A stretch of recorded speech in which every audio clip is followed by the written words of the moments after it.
Afternoon, ladies and gentlemen. Welcome to Middle East Institute. On behalf of the Institute, we welcome every one of you. This is going to be a very interactive session today. And of course, time sensitive. We are time sensitive. It'll be capsuled. I think we should be able to finish in 90 minutes. I hope so. But we need everybody's input after our distinguished panel, guest, they speak. So just to begin formally, I'm going to invite Mr. Farooq Siddiqui, who is the president of Kashmir Global Council. Please have your welcoming remarks, sir. Thank you. Ladies and gentlemen, I welcome you to Kashmir Global Council, third conference in the United States. We earlier had two conferences in New York, and this is for the first time that we are coming to the capital of the democracy of the world. And I thank the organizers, Mr. Shahab Karni and Mujib Qazi, who have been our partners in this gathering here. And this Kashmir Global Council is an advocacy group of Kashmiris. It advocates for the restoration of the sovereignty of Kashmir, which was lost in 1947 after the subcontinent, India and Pakistan now. That time it was India only. And that two dominions came into existence who were colonized by the Britishers. And one of the states, which was Jammu and Kashmir, was at that time, in 1947, an independent country which had its allegiance with the paramountcy of the British, His Majesty at that time. Similarly, that we have now Australia and New Zealand and Commonwealth countries whose paramountcy is still the British Crown. But unfortunately, and the irony of the whole history is that two dominions became independent, got decolonized, while Kashmir became an occupied country. Later on, it was also divided into three territories, and in 1962, we had a Chinese aggression there, and part of the Kashmir was taken by the China. I would also like to mention that there have been two United Nations Human Rights Council reports in 2019 and 2018, which very explicitly give a detailed description of how the human rights abuses are being done, especially in the Indian-held Kashmir. Not that they have left some of the clauses of those areas in the other part of Kashmir, which is which all of you know as Azad Kashmir. Right? Kashmiris ever since then have been divided, not allowed to see each other within their own territory and within their own land. We have Mr. Raja Muzaffar here. I am sure there are so many outside this hall whose land, whose hamlets, whose villages have been divided. And that's the tragedy, that within your own land, if you want to visit a neighbor, you have to cross more than 4,000 kilometers in order to seek the visa, then go to the international border between India and Pakistan, and then come to their own neighbor.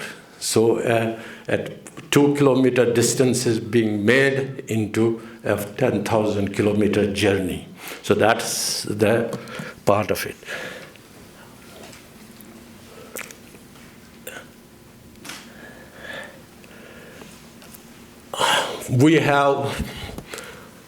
I was only last month, I attended one of the forums in the birthplace of democracy, that's Athens Democracy Forum. And in that forum, what was important, that there were very eminent speakers who came and they emphasized that the challenges that the democracies have right now is that the people's participation is lacking. And exactly that's what has happened in Kashmir to an extent that there is zero participation of the people of Kashmir in order for democracy to flourish.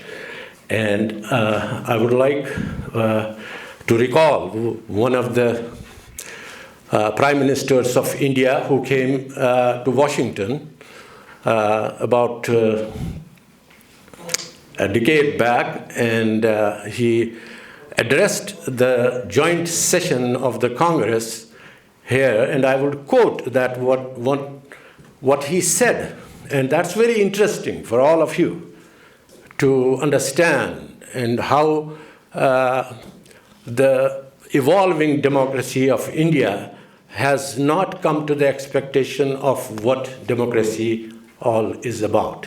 And I will quote Mr. Manmohan Singh, that the democracy is not what is written in the Constitution, but democracy is how it will function on the ground.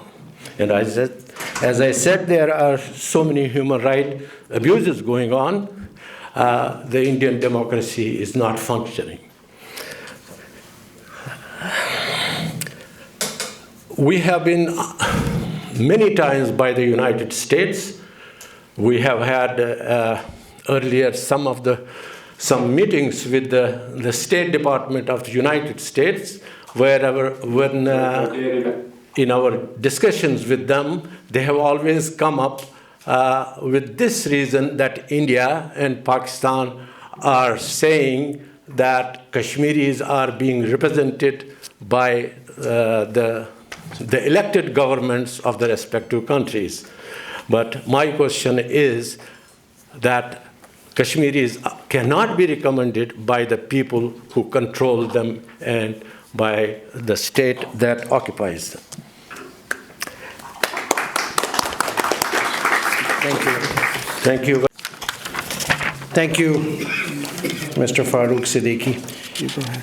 Due to the time difference, almost 10 hours, right, between us and India and Pakistan. So at this time, I'm going to bring a very distinguished friend of good causes. I call it an intellectual and a scholar, general in Pakistan Army, former chief of MI and ISI, Lieutenant General Assad Durrani.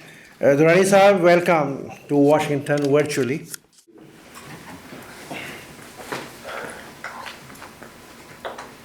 Thank you very much for asking me over.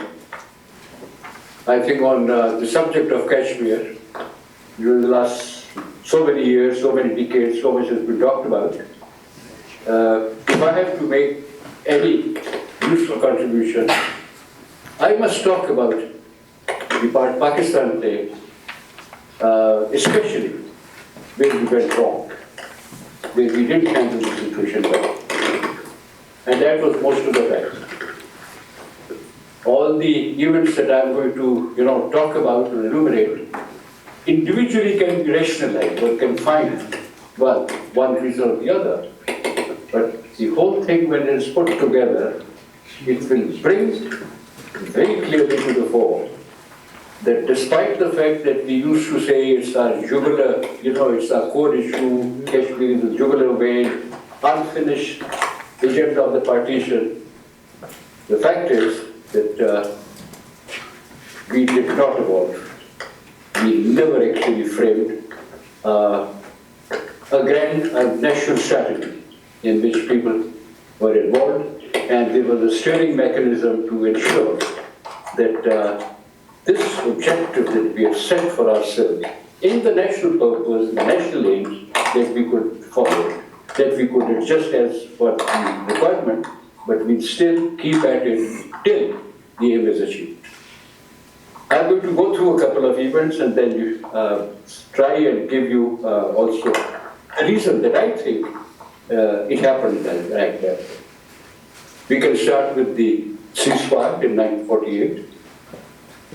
In hindsight, it seems that it was probably the right thing to do, but I think from the purity, from the military point of view, from the strategic point of view, it wasn't right.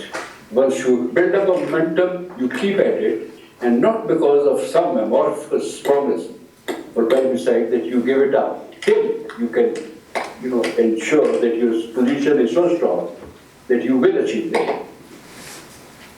So it may have been accepted in good faith, but strategically, it wasn't the right thing to do.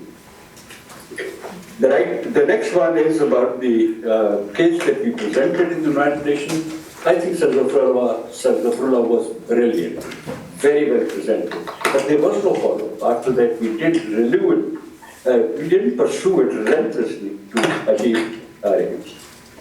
In 1962, I think it was a clear case of Ayub Khan getting cold feet. There was an opportunity for us to do something about Kashmir, but he decided that he was going to be, more into another camp, probably under pressure, or again probably misled, led up the garden path by America that if he didn't do anything, something would happen.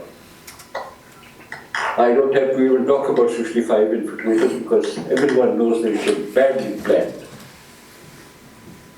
A crude offensive, well, just so happens that one was part of it. 5 or 6 kilometers were left before he could capture the crucial point of Kashmir. And then again, someone here in Islamabad, in GSU, got cold feet on 5 or 6 kilometers just because the Indians had attacked across the international border. We stopped it, we withdrew our forces, but that was one very stupid thing to do. Post-71, yes, of course, the situation was bad. We had lost East Pakistan, we were in a bad position.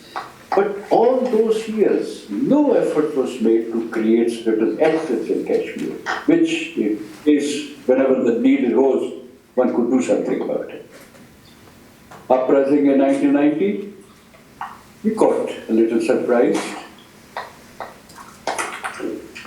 not prepared for such a thing that I could have understood, but since we have not prepared those assets over the last couple of decades, the fact is that we carried out certain things not because of a well-worked out plan, but almost haphazardly, all the institutions left on their own, no national direction.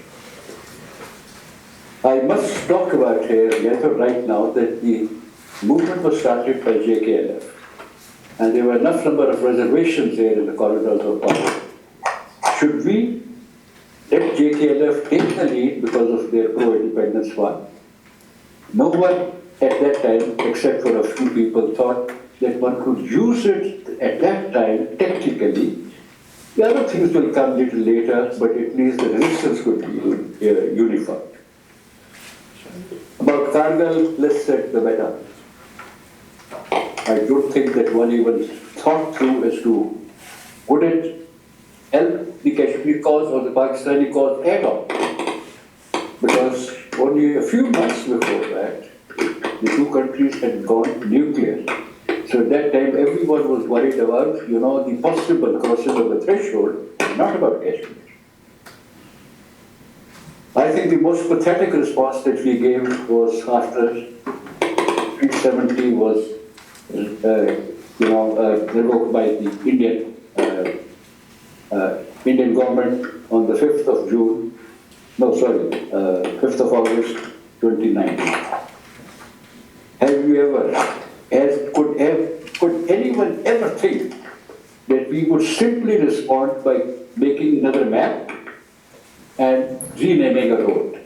Not even humanitarian aid was mobilized for reasons that one can go and discuss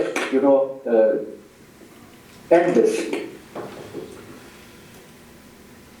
I think one should talk about the causes, why it happened every time, why no sustained strategy was made, why were we fixated with a particular aim and plebiscite or nothing, all or nothing, although the strategic thinkers will advise you that you do it incrementally, take whatever you can, and then piecemeal move towards gaining the ultimate objective. But whenever, this independence card or the third option was talked about, instead of thinking that how to now make use of it, because after all, a very large number of people in India held Kashmir were for independence. So getting them on board could have been, at least, I think, avoidable. Very, very bad, very foolish statements have been made here at the highest level. People keep reminding me about the youth Khan having said once, for the sake of 7 million people, Kashmiris, we are not going to sacrifice 70 million Pakistanis. But this is something that has never made sense to me, except for some people who think that who must think about it, in a mathematical sense. There are causes where even a few people involved would actually turn the tide in your favor. And in any case, in our history, and not only in our history, also some other countries, they have pursued their objective relentlessly, even if there are very few number of people that are involved. Pakistan first, of course, I think has always been a very foolish thing like America first.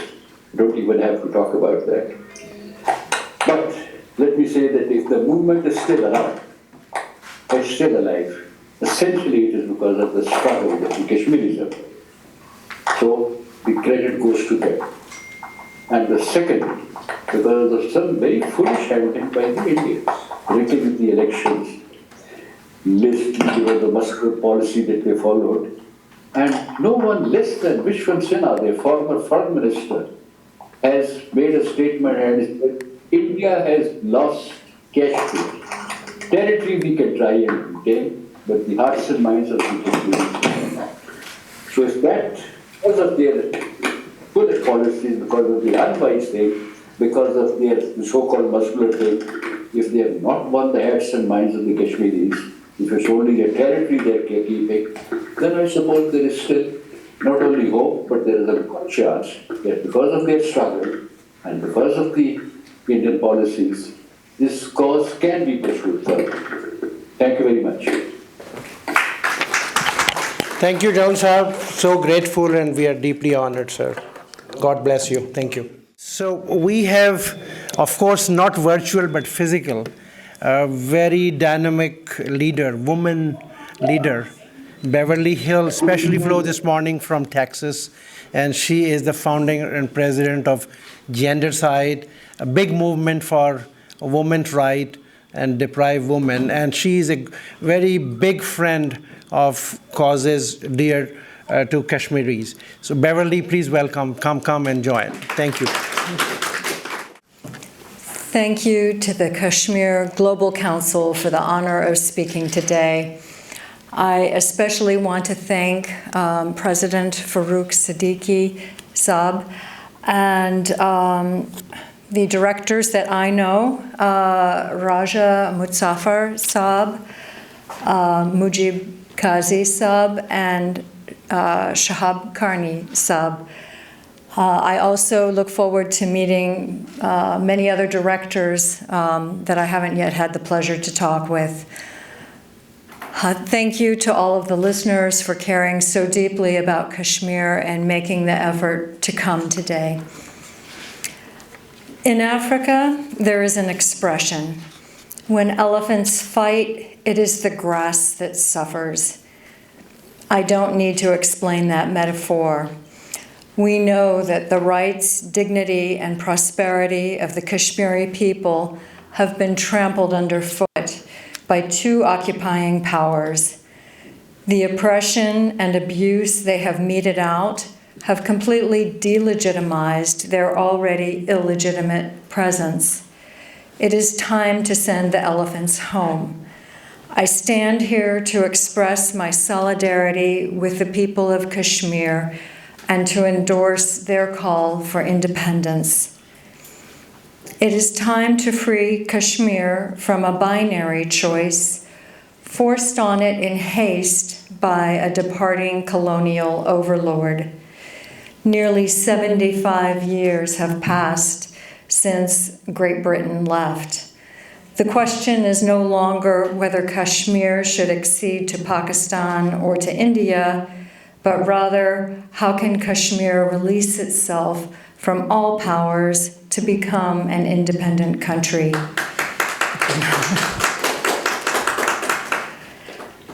This is personal for me. I advocate for women who lack the most basic human rights, freedoms, and ability to govern their own lives, particularly Dalit women, indigenous women, the women of Afghanistan, and women of color in the United States. I align myself with women who are overpowered and dominated, women who have no power except the power of their own voices. There are strong parallels between women's struggles and Kashmir's struggle. I support your cause, just as so many of you have supported mine. And for that, I thank you from the bottom of my heart. As human beings, we are at our best when we say to someone else, your problem is my problem. That is how we love each other. If we want to extend that love beyond our personal circle to people we do not know, we do that by upholding justice. We insist that people we do not know be treated fairly and with dignity. That is what you do, that is what I try to do, and that is how our separate struggles become interlinked. When we lock arms, when we support each other in pursuit of justice, we are more likely to succeed. Now is the time to lock arms regarding Kashmir. 2 years have passed, more, since we were jolted by the news that India had annexed Kashmir and sent hundreds of thousands of new troops into an already heavily militarized area. We watched in horror as civil rights were suspended and brutality was unleashed. We read of summary arrests, journalists who disappeared, civilians in lockdown, and armed forces maiming and killing with impunity thanks to a law called AFSPA. Then the country receded from view under a news and internet blackout. When Kashmir emerged again, the shocking developments had hardened into the new normal. Never had the Kashmiris' call for independence been more justified, and never had hopes for self-rule seemed more out of reach. I want to remind my fellow Americans of our own war for independence. The noble and sonorous phrases we love to quote emanated from that struggle. We hold these rights to be self-evident, that all men are created equal, and that they are endowed by their Creator with certain unalienable rights, that among these are life, liberty, and pursuit of happiness. Kashmiris aspire to those rights too. Or consider this very daring statement, that whenever any form of government becomes destructive of these ends, it is the right of the people to alter or abolish it and to institute new government. These principles are stitched into the American psyche. So how can we be deaf to the Kashmiris' plea for the same freedom and right to self-government? How can India, who fought the British 170 years later for the same reason that we did, not sympathize? And what about Pakistan? Pakistan was born of fear that rights and freedoms would not be protected in a new India. Consistency demands that we support the oppressed party in each of these struggles. Today, that party is Kashmir. All of you in the Kashmiri diaspora are trying your hardest to muster support for an independent Kashmir. You are struggling and sacrificing, and believe it or not, some of us are listening. Fighting injustice can be exhausting, though, even demoralizing. When I feel discouraged or tired, I look to Dr. Martin Luther King for inspiration and encouragement. If anyone had a right to feel defeated, discouraged, or just weary of it all, that man did. He never underestimated the size of his struggle. He said, "Every step toward the goal of justice requires sacrifice, suffering, and struggle, the tireless exertions and passionate concern of dedicated individuals." Yet even while viewing the situation in the harsh light of reality, Dr. King stood tall in his optimism.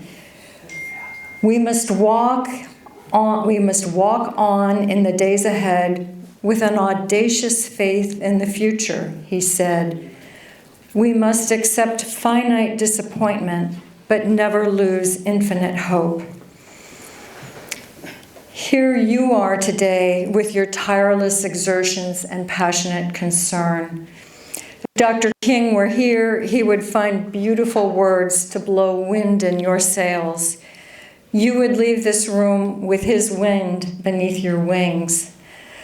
I am no Dr. King, but let me give you some encouragement.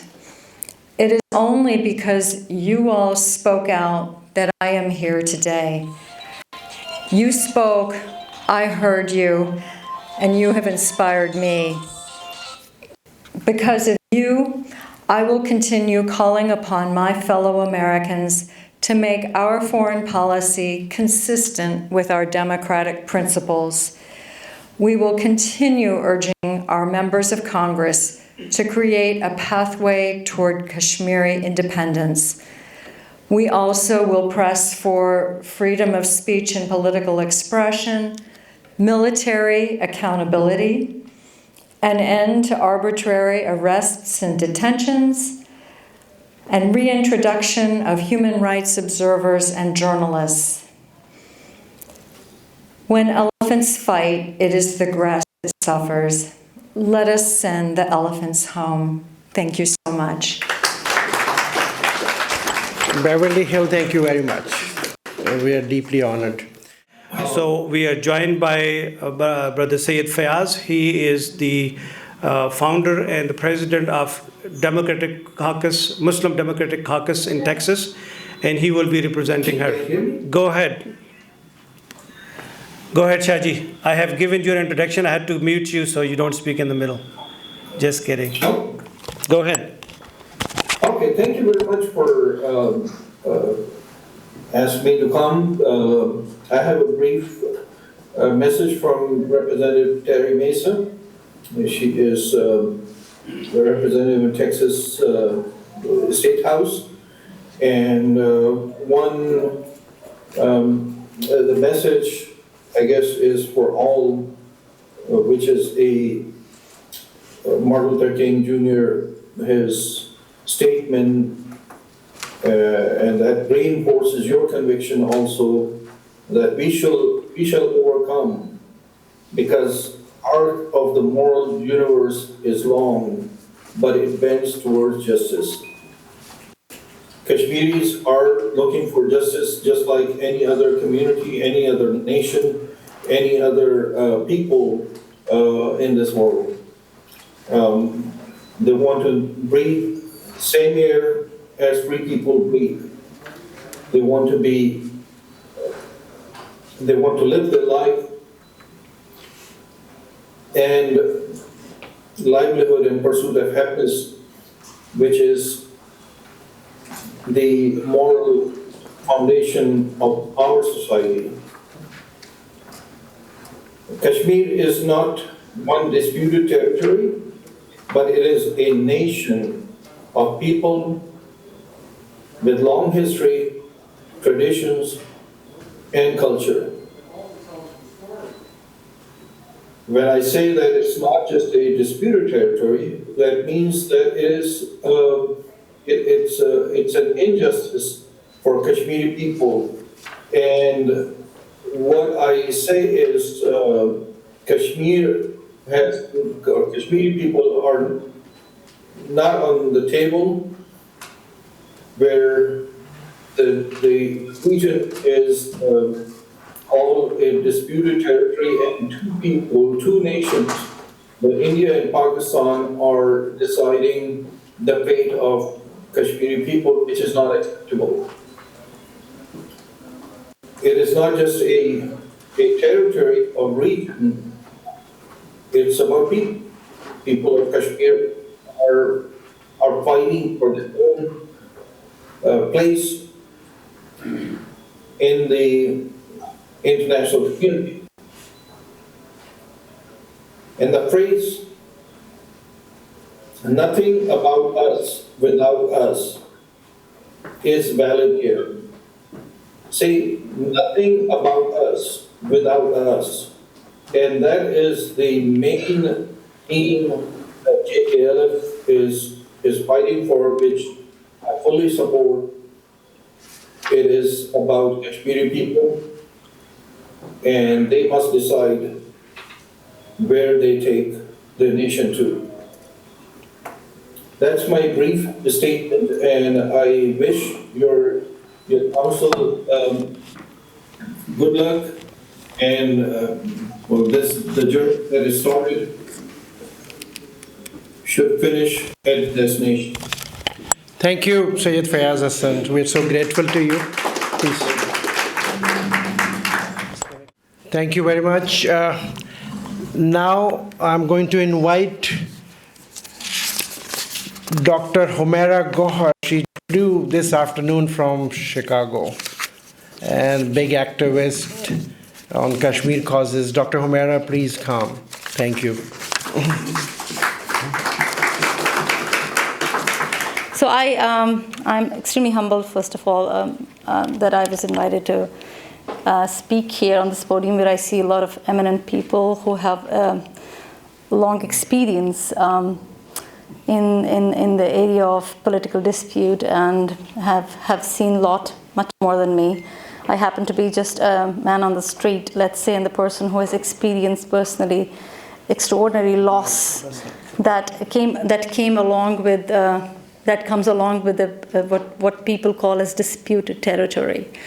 Every time people say a disputed territory, it literally kind of stabs me, because then I see someone's home being directed as a property that potentially belongs to someone that doesn't live in it, right? So you are taking problem of people out away from them and giving it to those who are still trying to understand what world has given them. So India, Pakistan, being themselves decide to be two nations based on their internal decisions, perhaps right or wrong.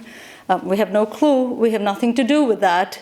But being dragged for 75 odd years into in a political turmoil, it's extremely unfortunate for 10 million people to be dragged along for so long. And I think it is also extremely unfortunate for the people of the world who stand by democracy and free nation, for people who have created, for the history of humankind that created Osmanian empires and United States of America, stands today for 75 years and watches 10 million people being dragged, sometimes this way, that way, by two countries or two political nations that have not become nations yet.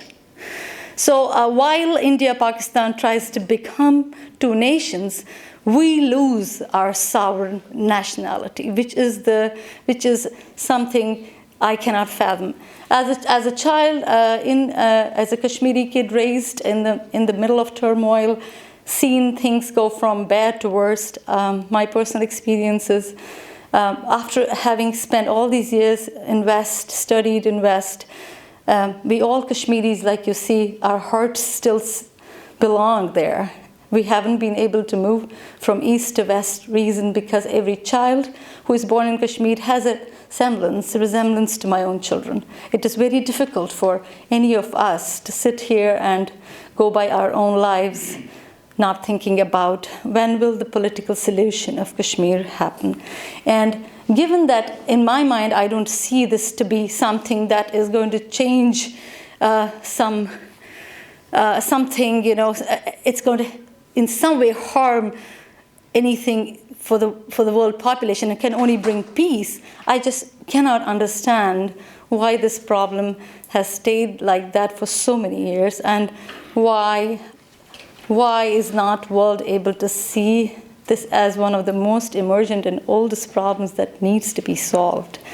Given the borders with China and Pakistan and Afghanistan and India, these people happen to be sitting in the most vulnerable situation now, and I think before it gets worse, and we have a whole generation of people that have completely lost their identity in some way. They really do not even know who they are because they all the time keep being dragged around, right? Should we say, if we say Pakistan and then India, and why should they? The youngest generation understands that they are Kashmiris, and this is a new revival. In some way, it is amazing how Kashmiri kids, how their belonging to the nation has become much more stronger. I'm only warning this world, and I'm warning India and Pakistan. This is a new era. There's information across the world. People are not secluded anymore. You will have a new generation of Kashmiris who have a completely different outlook of their identity. They are not going to stoop. No forces can stop them. So before, you will have another whole generation of people doing something that is not necessarily the right thing to do. Or you will have to face some extremely smart people who will question your integrity of being the people on the podium. I really request people out there who have power today, because power is also not something that is going to be persistent with one nation. We have seen, this world has seen nations fall. Today it's here, tomorrow it'll be somewhere else. So the only thing humanity today can do is put its hand out and bring those who are down up, because you don't know whether you're down tomorrow and you'll need their hand. So for the sake of the persistence of humankind, we need to do this. I feel this has just been too long, and I think I really think there has to be a political solution for this problem, and the land of Kashmir, the homeland of Kashmir, must go back to Kashmiris. It belongs to them, and they are absolutely capable of running their show. They do not need an external leadership. We have been independent forever. We have been a nation forever. And thank I think it was somebody from Texas. I'm sorry, I did not get the name. Who exactly said that Kashmiri people are a nation of people, and we really need to bring that character back to the people and give them their freedom. Thank you very much for listening to me. Thank you, Dr. Humaira. So nice of you. Very powerful words, in fact. Now, among us, we also have a poet and a scholar. Came all the way from New York. Very famous, known name, Mr. Rafiq Katwari. Would you please come and share your wisdom with us? Thank you, sir. It's good to be here, and it's a privilege to be here. Usually when women are not represented in equal number in any forum, I walk out, but somebody paid for my hotel bill, so I'm obligated to say a few words, and I've been asked to talk about the ground reality in Kashmir today. So I jotted some notes down this morning, and I'm going to share that with you.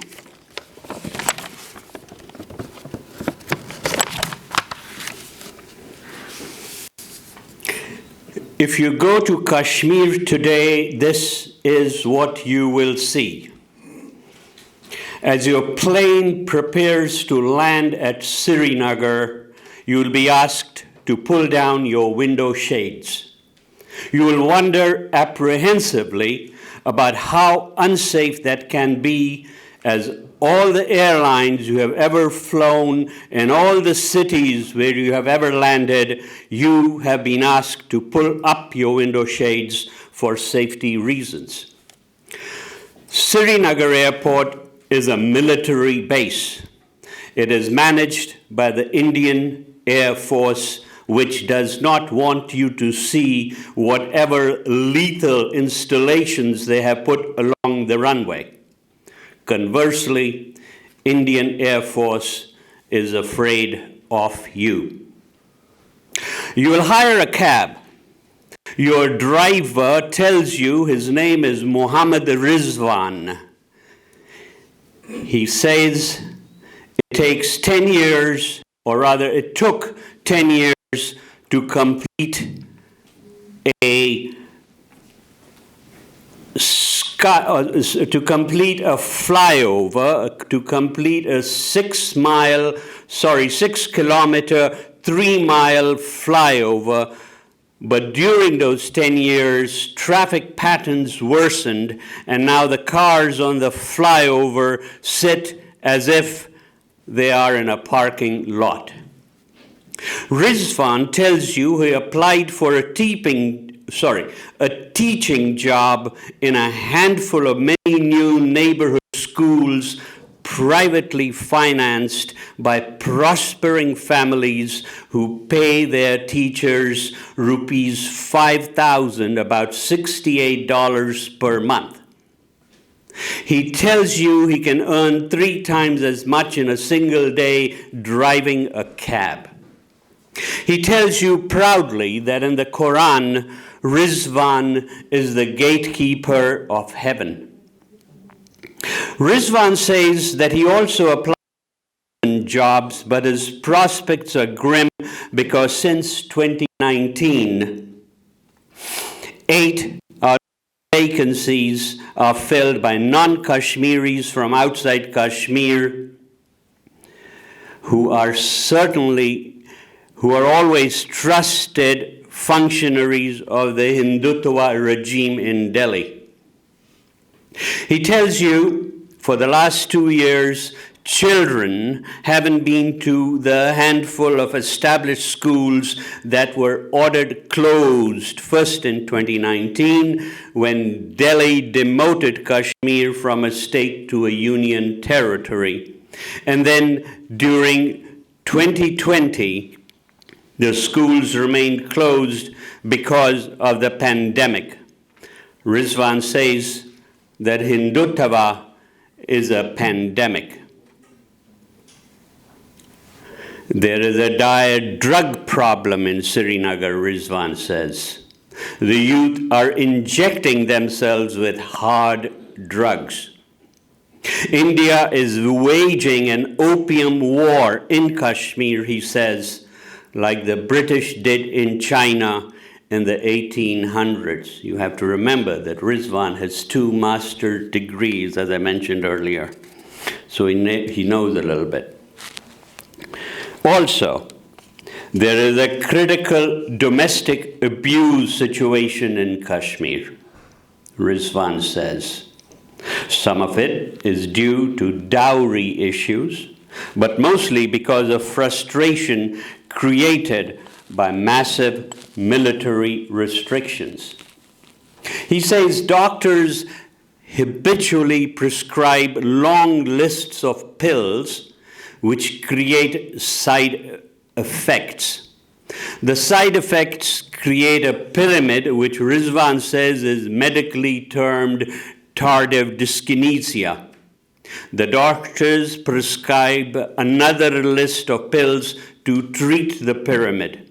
The patient is a tree that gradually rots. There is no official acknowledgement of the dire domestic abuse situation.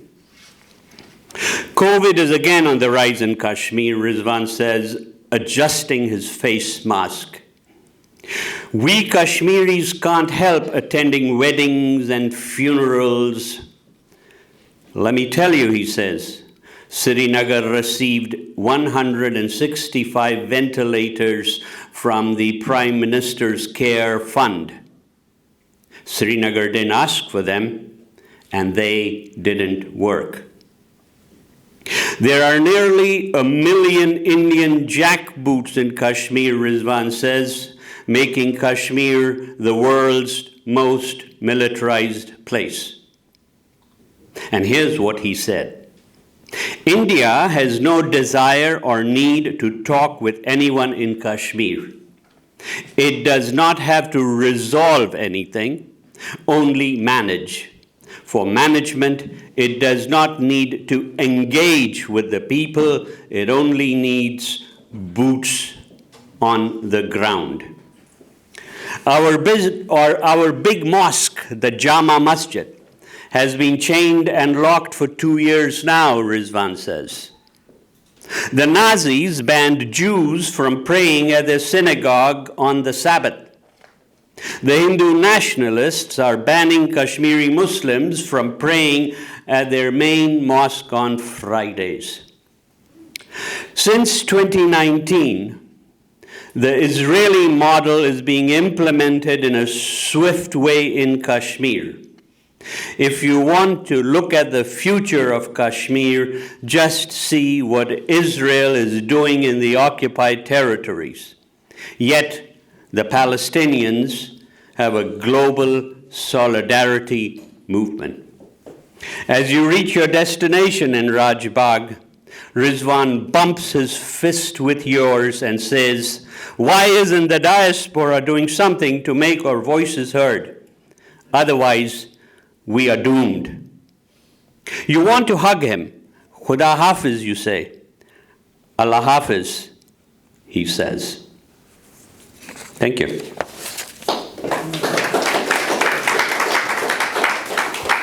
Thank you, sir. Very interesting. Very different and interesting. Briefly, talking about Professor Dr.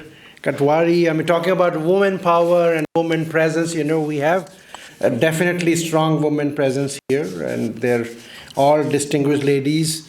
One of them just joined us, Aisha Khan. Thank you very much.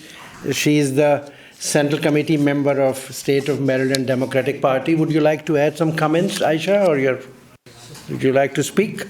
Sure, please come.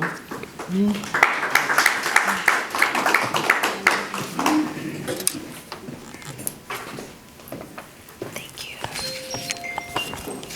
Good afternoon, ladies and gentlemen. Thank you for giving me a chance to speak on this stage.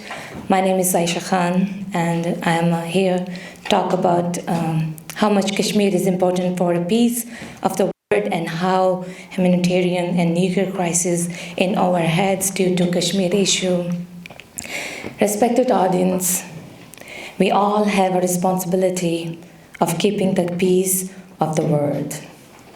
But due to humanitarian crisis in Kashmir, peace is hard to achieve.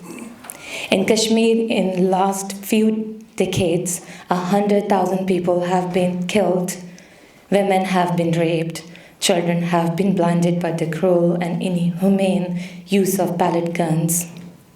You might be sitting here rightly thinking that's got nothing to do with my future.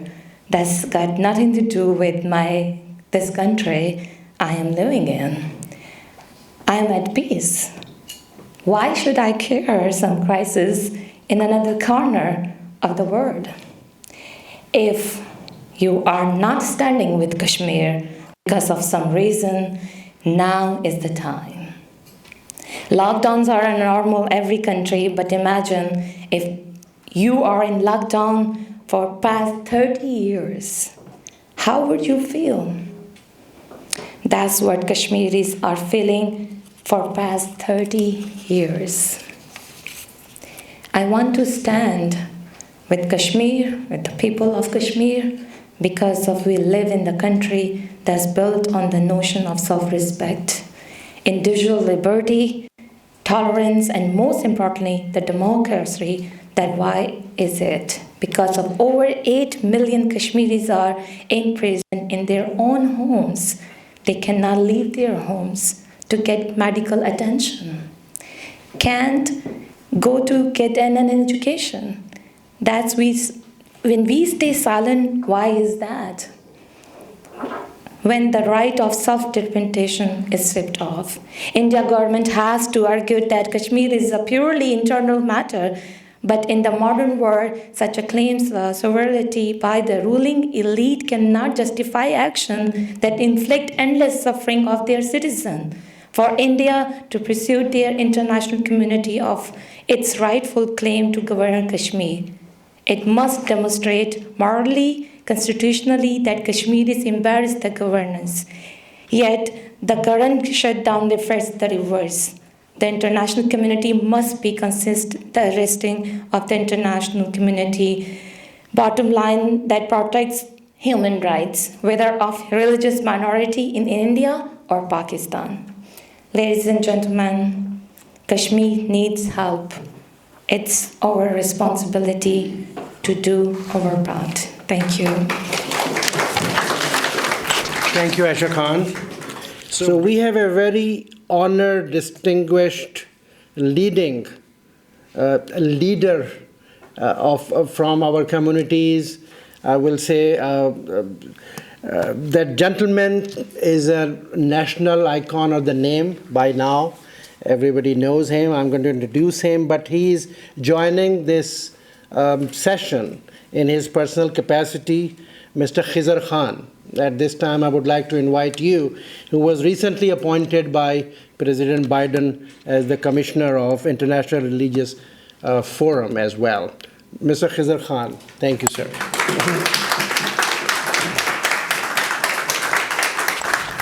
Assalamu alaikum. As my dear brother Kearney said, I'm joining you in my personal capacity, not as a little bit here to put in a good screen view. I want to have a good view of this handsome man.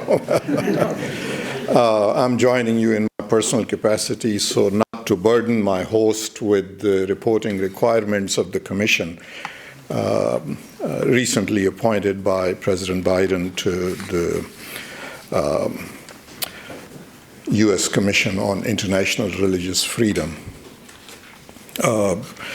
Coincidentally, before coming and joining, I was attending a Veterans Day ceremony today. And I'll share with you why I cite that ceremony. I was heartened to hear Professor Beverly Hill. My comments are a footnote to her comments about when she read a brief part of the Declaration of Independence. To me, that Declaration of Independence means equal dignity for all. It is with that in my heart that I stand before you. I stand in solidarity, President Siddiqui, with you, leaders among us, that we want equal dignity for Kashmiris. It has been long overdue.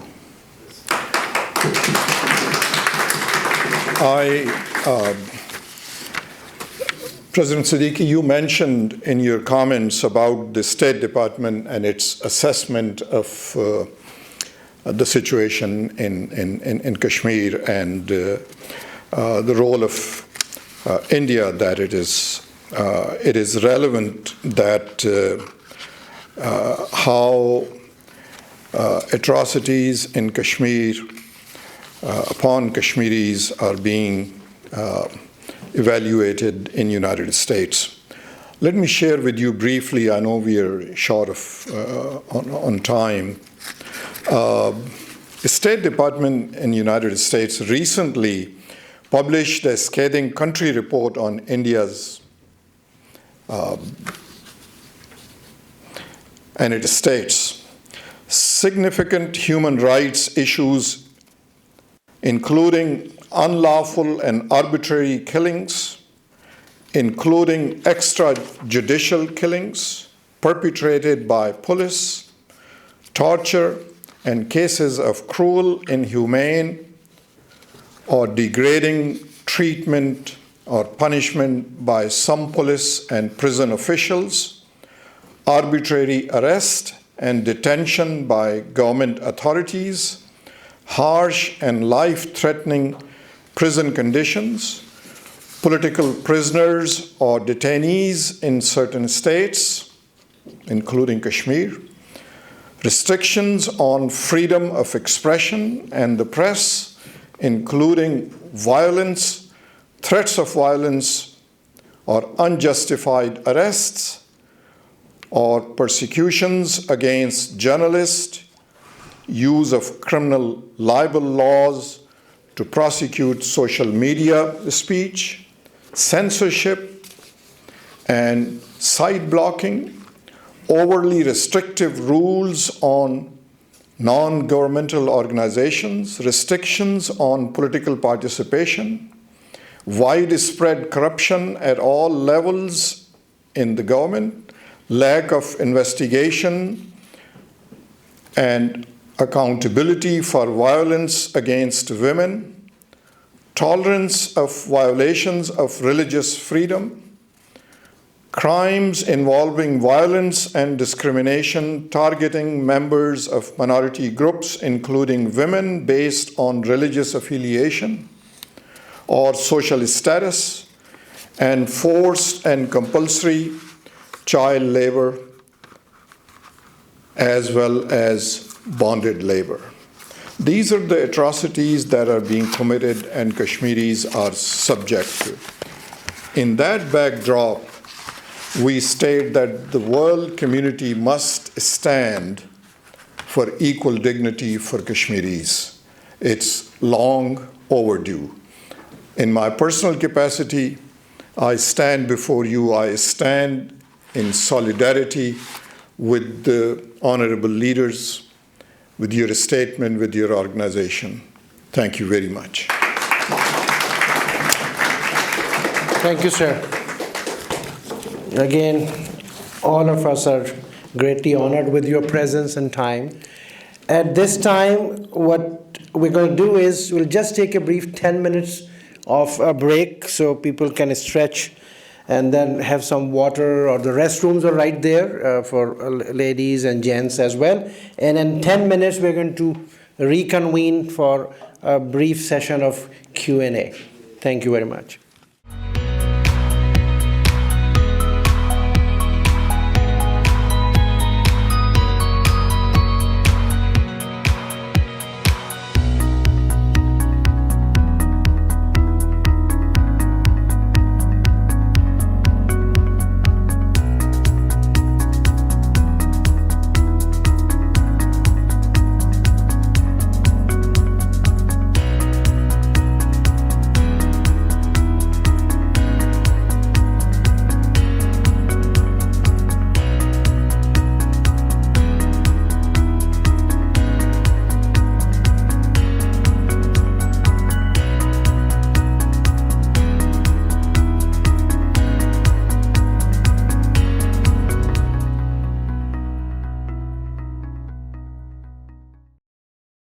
So starting from here, because you're the first one who expressed your desire to ask question.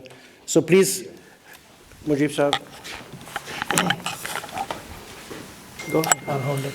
Thank you so much, ladies and gentlemen. My name is Singit Sering. I come from Gilgit. We all, share the same situation right now. Parts of the Jammu and Kashmir state on this side of the line of control, parts on the other side. The biggest problem that Gilgit has today, which I would like to ask all of you to, if possible, comment on, is that the Chinese aggression in Gilgit Baltistan is out of control. They have taken control of all of our lands. They are actively participating in local demographic changes. the entire telecom sector is in the hand of the Chinese right now. They are putting surveillance on local activists. Hundreds of activists have been declared terrorists for opposing Chinese occupation of the Gilgit-Baltistan. Let me give you one example. There's a law in Gilgit-Baltistan that if you come on the road on Karakoram Highway opposing Chinese projects, you would be declared terrorist. This is a written law there. Your name, please? My name is Singit Sering. So, can I finish this thing and then I can talk to you personally? So, what are we going to do about that? I think I was listening to that lady from Chicago, I think Ms. Humera, Dr. Humera. She was talking about a new era that is evolving in Kashmir Valley, but unless we are truthful to ourselves, what we lack today is credibility, and the credibility of skipping about the human rights issues about one Again, part. as I said, no statement, questions. I understand that, but he's only representative of Gilgit, so he should continue. Correct. No statement, no speeches, only questions. So my question to all of you is, are we going to talk about Chinese aggression in Gilgit-Baltistan? Can we have another event like this where we could focus on what China is doing? Very well taken, sir. I think this is really important. Thank you. Mr. Siddiqui. Yes. Good question. Thank you. Thank you very much. Very valid question. And if we have reiterated that Gilgit and Baltistan is part of Kashmir, irrespective of what agreements have been done, what Pakistan is speaking about, the Karachi agreement or any other agreement. It's a dichotomy on the for both Pakistan as well as China. That China being a permanent representative and at the same time is floundering the United Nations resolution that is part of the Security Council. So, I will recall also that even the Karakoram Strata that was which was ceded to China, has in its clause 4 or 5 that the sovereignty of Kashmiris will determine the end result of that agreement. So we are going to renegotiate on the basis of that clause that Gilgit and Baltistan is part of Kashmir and subject to the final settlement, that restoration of the sovereignty. But now, what is happening in Gilgit-Baltistan? We are because as I said earlier, that we are divided a lot. And it has to be from the Gilgit and Baltistan, the people have to come up and rise. We have created a Senate in which we have 25 seats for Gilgit and Baltistan. And Kashmir Global Council is going to work with the people of Gilgit and Baltistan to seek those Senate members from Gilgit and Baltistan so that Kashmiris can have a voice wherever they would want to go. So your concerns are right. We are working on it, but you have to help yourself. My question was not addressed. I said, are you going to have an event like this to talk about Chinese projects in Gilgit-Baltistan? Okay. Not about the history of Gilgit. I think this goes to Middle East Institute, so let me add. It's nothing to do with Kashmir Global Council, I'm sorry. So, yes, we do. Are you hearing me? Yes, there will be another event like this, especially pertaining to your angle or the aspect that you ask. Thank you. Thank you so much, Shahab Saab, and all the KGC organization. We came all the way from New York. I heard all the speaker, he came from different places and background. Every one of them is talking about the Indian atrocities. They are talking about how the Indian, violating the human rights violation in the occupied Kashmir. Nobody is talking about the Azad Kashmir area. This give a clear indication that the people living in Azad Kashmir side, they are living in a free life. And then I also, Beverly Hills, she also, was talking about the Kashmir issue. I took one note from there.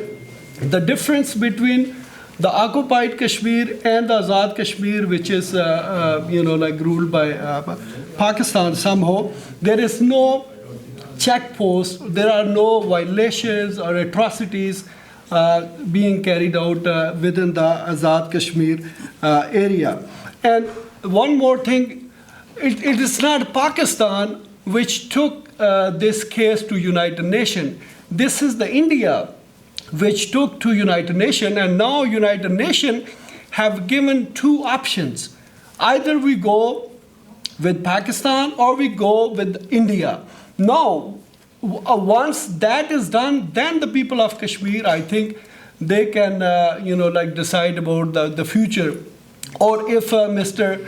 Raja Muzaffar Saab or Siddiqui Saab can highlight how the third option will be adopted.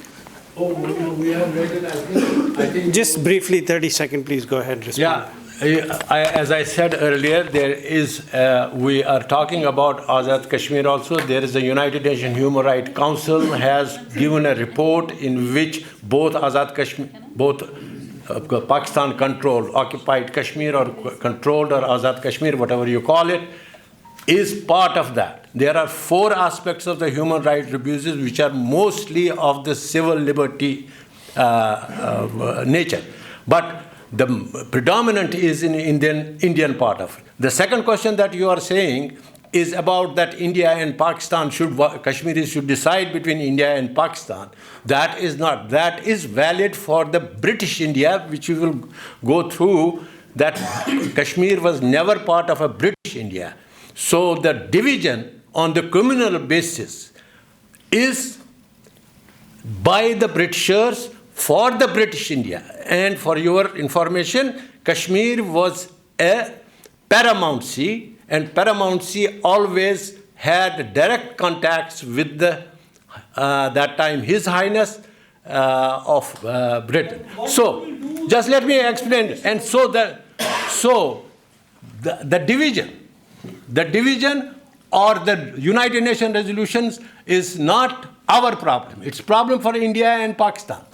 If they want to continue, let them go ahead. Kashmiris have nothing to do with that.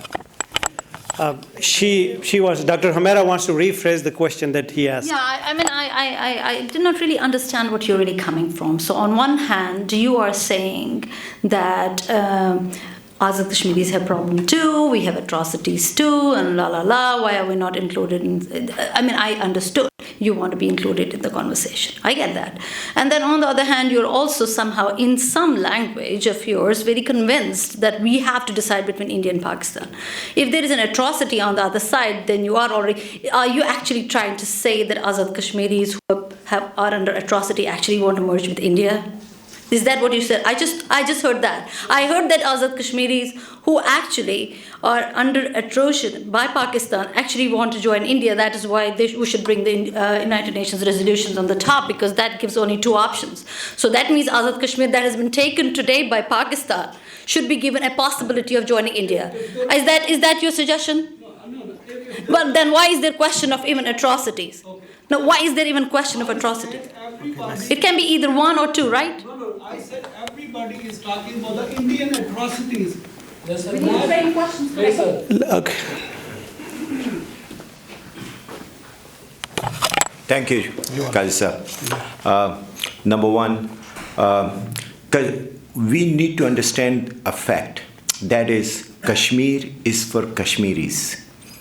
Yeah. It's not about Pakistan and India. Please take out this word out of it. Because once we talk about Pakistan and India, it's a dispute between the 2 countries. Right now, it should be treated as a freedom fight.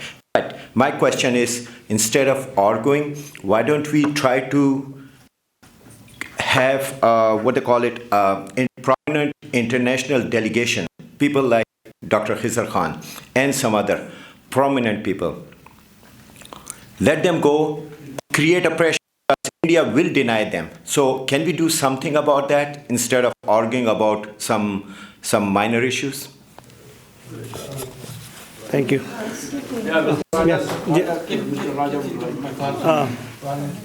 Go ahead. I think that's a wonderful conference you guys held.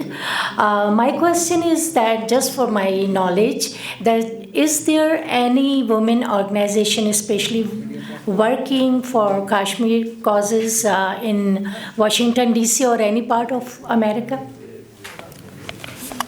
KGC, does any board member have answer to her question? Are there any?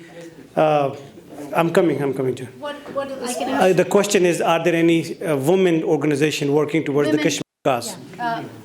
There are, in Kashmir itself, there are a lot of Kashmiri young women who have created amazing non-governmental organizations and efforts that they're working for their own people. Today, there is not necessarily a need for people from outside like us who to work, but we have enough number of efforts that are being done on board in Kashmir by people of Kashmir to help themselves out. What one can do is, and all of those are globally available, you can get on internet and you can find a lot of Kashmiri young women creating different types of efforts, whether it is their living or whether it is development of skills and stuff like that. So yeah, there are, but there is no US American based women's organization. Thank you. I just want to reiterate that we are into the last 10 minutes of our time because we have a deadline that we have to stop. So please keep your questions very precise, not the comments, just the question, please. I'll hold it. Go ahead. Okay. Thank you very much. A lot of things. The people there. My name is Farooq Mirza. I'm a president of Fourth Pillar Vigilant Media Watchdog, and I also a bureau chief public news Pakistan. One of the ladies, she talked about two elephants they are fighting, and she also talked about the grass. I will respond that one elephant is very mad, cruel, violating basic human rights, and the other elephant is fighting for the innocent Kashmiris and for their rights. Now I will ask you guys a very straight question. You are talking about independent Kashmir. Do they have a legal strategy that would become legitimate course of action under international law? Can you please respond? Sure. And at the same thing, I think the only legal base for the dispute is the original resolution that is already on the table with the United Nations. Okay. Yeah. What is the legal Okay. meaning of? Can he please explain his question? No, I want to know the question. Please go ahead and answer it. What do you mean by legal strategy? Legals, because I mentioned that there is a resolution in United Nations. That was done by India. No. Listen, one minute. You are talking about the independent Kashmir, and what is the legal strategy? Nobody suggests. Nobody talk about this. Let's hear them out. No problem. Got you. Okay. Who? Moin Saab. Moin Saab would respond to the question that what is the legal strategy towards independent Kashmir? Well, first of all, I don't want to proclaim as if I'm a legal scholar, and I'm not also by any means a professional student of law. So I will not try to attempt to give you a legal strategy, right? That's number one. However, what I'll say is that the norm of the world since the World War I and World War II has been a process of decolonization. And that is why, since 1947, when India and Pakistan became two independent countries, we have had almost 97 more independent countries, give or take. That is the norm of the world. In fact, if you look at the past 2 decades and look at the history of the world, in Europe, in Asia, and Africa, you will see that political issues have usually been settled by decolonizing a land or giving it independence, whether it's East Timor, whether it's Kosovo, whether it's Bosnia, or whether it's South Sudan. That is the norm of the world. Now, if you say that the only way to resolve the Kashmir issue is based on UN resolution, then you are basically holding that entire issue and the people hostage to that one resolution. In fact, that resolution has never been revisited since 1970s when India and Pakistan signed a bilateral agreement called the Shimla Agreement, in which they said that they will now resolve or attempt to resolve this issue bilaterally. And that is when UN Security Council, even though the resolution may still be valid, but it has basically closed its own chapter. Now, going back to the legality question, United Nations Charter, not the United Nations resolution, but United Nations Charter, which is binding on all 200 countries in this world, which is the basis of international law, allows and permits nations and people to have unconditional self-determination, which is, in other words, is known as independence. And that is how the rest of the world has achieved its decolonization and independence. And I'll add this one last thing, given that we are a few meters away from White House and the US Congress. It is the government here that was instrumental in bringing out the independence of Bosnia and Kosovo, two Muslim majority nations in Europe. It was US here in 1995 in Dayton, Ohio, that agreed on a declaration and worked with the world powers to liberate Bosnia and Kosovo from Serbia and Yugoslavia. That is the basis on which the international world and current international norms work and exist. So to go back and say that a resolution which only restricts the options of the people of Kashmir to either India or Pakistan is the basis of resolving the issue, it also goes against the foreign policy of one of the states that talks about self-determination, because that self-determination cannot be restricted to only one or two options. I'm talking about legitimacy of course of action under international law. Yes, you did not respond. Whatever you said, Can we? There you go. Are we done? Thank you. Thank you very much. Ji? Sure.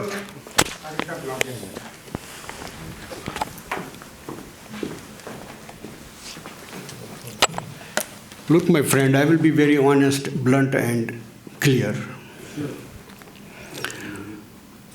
If you want to talk about United Nations resolutions, they have already been violated by India and by Pakistan. How by Pakistan? Pakistan did not withdraw their troops, number one. Number two, no, let me speak now. Let me give you, can you give me, I will give you an analogy. I'll give you an analogy. Please, we're going to end this. This is what Pakistan is basically misleading their own people and Kashmiris also, and which has been the core cause of our 1,200,000 people dead. Pakistan is talking about Simla agreement and asking Kashmiris to ask for right of self-determination. Pakistan is doing Lahore agreement and asking us to talk about United Nations resolutions. Pakistan is talking about Agra declaration and asking Kashmiris to stick to this United Nations resolutions, which is completely nonsense now, and it carries no relevance in the international concept anymore. World changes, people change, laws change. Laws are made to break. One law is today, it's not going to be tomorrow. So it is lapsed, it has lost its relevance. So, therefore, don't hang this sword on Kashmiris' necks. It is just killing us. We don't want to be slave of this narrative that goes nowhere. And let me give you another analogy. That is 13 states. I can give you an account of 13 states which were part of East Europe. They are today member states of United Nations. They had no United Nations resolutions whatsoever. There were 3 countries, 3 areas which had United Nations resolutions. Only East Timor got it. Rest of them are just begging for it and dying for it. And they will never realize it. That is the practical reality. Please don't drag us into this nonsense. This is good for Pakistan. I don't want to say Pakistan just to give up. your call for United Nations resolutions. Let them hammer it, keep it, but don't tell us, don't make us slave of this. No, you did not answer my question. All right. Okay. Thank you. Ji. So, all right. So no crosstalk, please, with due respect from either side. Thank you very much. Now, we have proposed or suggested a resolution from KGC with the consent and consultation with a lot of folks. So before Mujib Qazi speaks or tells us about that salient point of those, let me just in less than 1 minute, let me tell you, first of all, thank you very much, ladies and gentlemen, at the Middle East Institute. You came from different states, we know, but it's a different angle. Respectfully, gentlemen, that you have a valid point. In previous historical perspective, which we may not agree or some of them not agree, we are going beyond almost 75 years of history. Hear me out loud and very clear.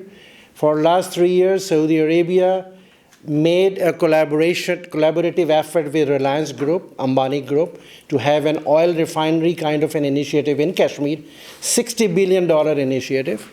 Last month, United Arab Emirates announced $25 billion in Kashmir. So we are talking about $85 billion altogether. Saudi Arabia is invisibly behind that. So when $85 billion, no legitimacy, no legal language, nothing, money talks. So my challenge to each one of you, if we are talking about peace through economic development and peace and prosperity for human developing factor in Kashmir, what is the issue? What is your problem? Why proxies have been so emotional and they have been hammering and stopping going forward out-of-box solution for this long-standing? So people are suffering.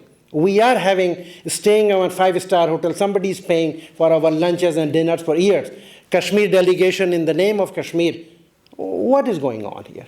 Do you think Americans, intelligence or think tank, they're stupid? No.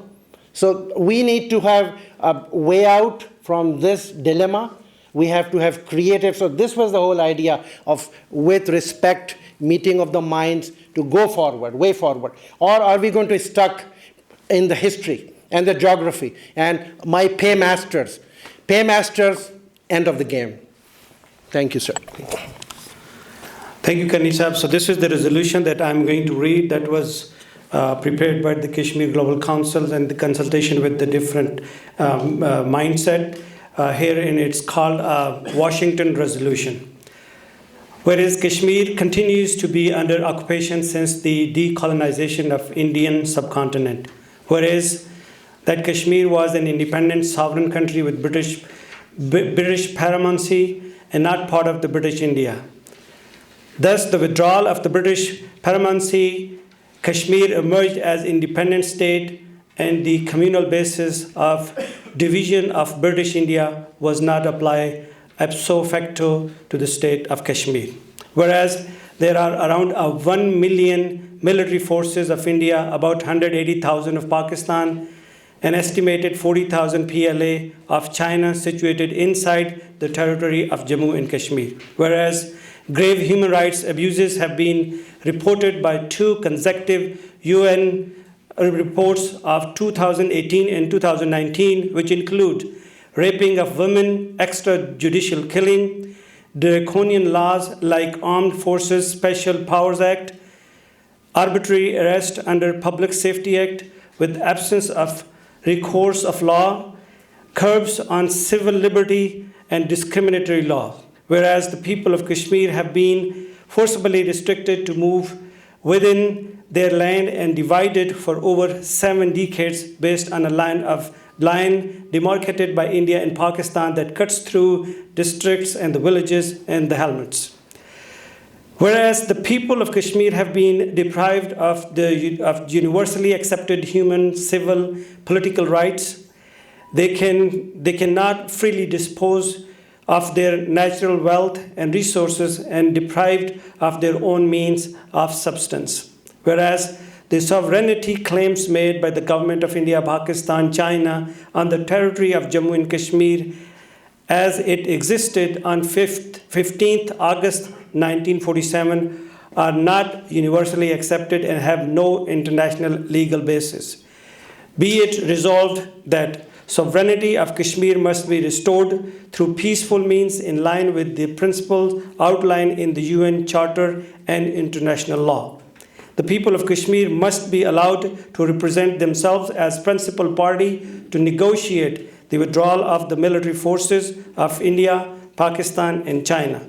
The world powers, especially USA, must strengthen the representation of the people of Kashmir and assist in giving them a representative character on the global stage by helping Kashmir Global Council to evolve representation from grassroots level by way of forming an elected Senate, as the occupiers cannot represent the occupied. Withdrawal of the troops from entire of Kashmir and immediately demilitarize, including removal of the mines, so that the divided lands can be reunited and the sovereignty over the land is restored to the people of Kashmir. The people of Kashmir are a nation that must be recognized as such that they can play a contributing role alongside other nations in peaceful coexisting. So I would request you all who are in favor of the resolution to raise your hand so we can have it passed. So I would say aye, who are in favor of the resolution, pass the resolution. Overwhelmingly, the majority of the participants have passed the resolution, thus the resolution is passed. Thank you.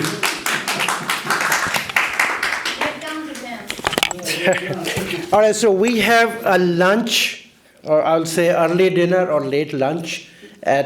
Please write down the address, and everybody is welcome as our honored guest.